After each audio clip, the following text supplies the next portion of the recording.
This video tutorial I will cover how to create application context using ClassPathXML application context. Here I have defined a class employee. It has name property and setter method for name property, and it has employee details method.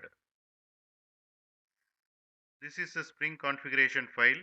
Here we have mentioned employee object should be created by Spring container, and name property should be set as Peter. This is the bean ID. Using this bean ID, we can get employee object from Spring container. Here I have defined the class app. I am running this program in debug mode. Here I have created application context object using ClassPathXmlApplicationContext.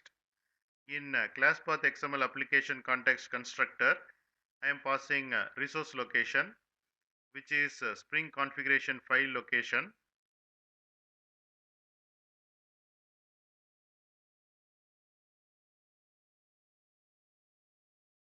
Once application context object is created, then I am calling GateBeam method of application context object and passing bean ID as employee, which is configured here, and passing employee.class. This method returns employee object. Then I am calling employee details method of employee object.